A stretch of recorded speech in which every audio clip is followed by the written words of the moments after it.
Welcome to Module 3, Project Schedule Planning. Topics covered in the video are activity list and attributes, Gantt chart, network diagram, and critical path, all parts of project schedule planning. We start with defining activities, which is a further breakdown of work package elements of WBS, and it's sequenced in a right order. Experienced managers develop project scope statements taking lessons from previous similar projects. If you're involved in a new field of project, ask the advice of experts of that field or have them involved in the planning process from the very beginning. Sometimes you have to start a project without having all the information, so you plan only for activities you know about. This is called as the rolling wave plan method.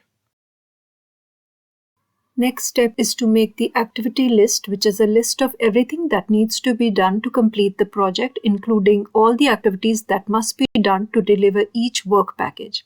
Then comes the activity attributes, which is a description of each activity. It includes all the information you need to plan and the order in which it has to be done. Any predecessor and successor activities or constraints should be listed in the attributes along with the description. Finish to start is the most common predecessor activity in which one task needs to be completed before another can start. Start to start is a little less common, but sometimes you coordinate activities so that two activities start at the same time. Finish to finish happens when different activities finish at the same time. Start to finish is also possible, which requires that another task starts before successor task can finish.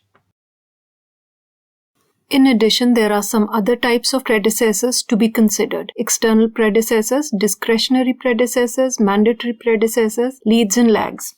All important checkpoints of your project are tracked as milestones. Some milestones are key points listed in your contract as requirement for successful completion of project, and some could just be significant points that you want to keep track of.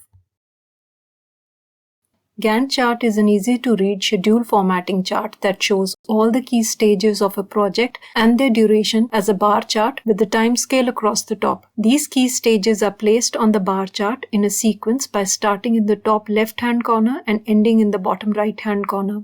These charts show start-to-finish dates of terminal and summary elements of a project. In a complex project, a separate Gantt chart is made for all key stages.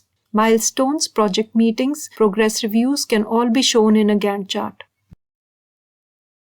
Network diagram is a graphical view of tasks and how they relate to one another, and it helps to visualize interrelationships of project activities. The tasks in network diagram are work packages of WBS. All tasks need to be included in the diagram, and leaving out even one task can change the overall schedule duration, cost estimate, and resource allocation commitments. You need to remember that WBS is not a schedule, but network diagram is, and is mainly used in schedule formatting charts. The first step in creating the diagram is to arrange all the tasks from WBS in a sequence. You will see that some tasks can be done at any time of the project. This diagram shows an example of wedding invite plan. Project starts with picking up a calligrapher, then the design, and finishing with sending out the invites in time.